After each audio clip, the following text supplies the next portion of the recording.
Praise the lord. మన ప్రభువును ప్రియరక్షకుడైన యేసుక్రీస్తు వారి అతి ప్రశస్తమైన నామంలో మీ అందరికీ ఉదయకాల శుభాభివందనములు తెలియజేస్తా ఉన్నాను. ఈ దినమ కొరకు ఏర్పాటు చేయబడిన పత్రికా పాఠ్యభాగము అపోస్తులుడైన పౌలు కొరింథీలకు రాసిన 2వ పత్రిక 6వ అధ్యాయము 18వ వచనము. నేను మిమ్మును చేర్చుకొందును. ఈ వాక్యమును మనము గమనించినట్లయితే విశ్వాసులు తమ పరిశుద్ధతను కాపాడుకొనవలనని పౌలు భక్తుడు తెలియజేస్తూ ఈ మాటను పలికినట్లుగా మనం చూస్తూ ఉన్నాము.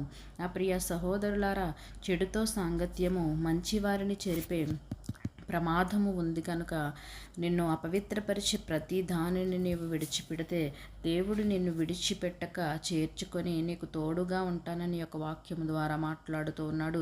నా ప్రియ సహోదరులారా, దేవుడు మనలను చేర్చుకుంటే జరిగే కార్యములు ఏవి అని మనం ఆలోచన చేసినట్లయితే మొదటిగా భారముల నుండి విమోచన కలుగుతుంది, రెండవదిగా పాతాళ బలముల నుండి విమోచన కలుగుతుంది, మూడవదిగా బాధల నుండి విమోచన కలుగుతుంది. మనము ప్రతి విషయం నుంచి విమోచింపబడాలంటే దేవుడు మనల్ని చేర్చుకోవాలి. దేవుడు మనల్ని చేర్చుకోవాలంటే మనము చెడుతో సాంగత్యము చేయక మంచిని ప్రేమించే వారంగా మనం ఉండాలి.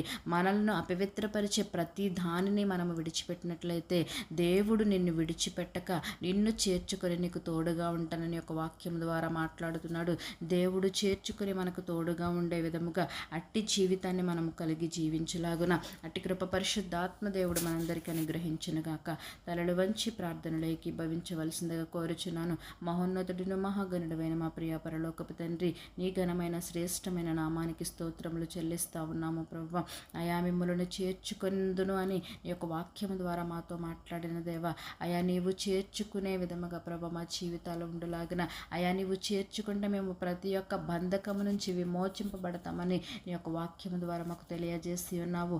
అయా నీ కృపలో మేము వర్ధిల్లాగిన తండ్రి, నీ నీడలో మేము నివసించలాగున అట్టి జీవితాలు మాకు దయచేయమని యేసయ్య అతి పరిశుద్ధ నామములో అడిగి వేడుకొనుచున్నాము తండ్రి.